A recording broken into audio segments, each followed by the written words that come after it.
In this lesson, we will take a look at how to create a new drawing file. This can be done in a couple of different ways. First of all, you can select the application menu and choose New from the menu here. Doing so will open up the Select Template dialog box. In order to create a new drawing, you must start with a template.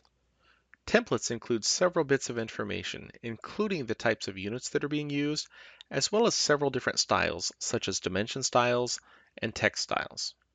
To create a new blank drawing, I'm simply going to double-click on the ACAD.dwt template. One thing that happens when I use the ACAD template is the grid is displayed. This is a setting that's saved per drawing. The grid can be turned off in the status bar.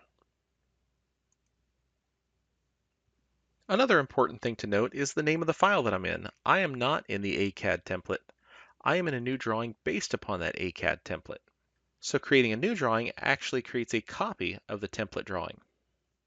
There is a slightly different new command on the Quick Access toolbar known as QNew or QuickNew. The QNew command gives you the option of applying a specific template to it. So if there's one template that you use more than any other, you can apply it to this button, and when you click QNew, you will instantly get a new drawing without being prompted for the template.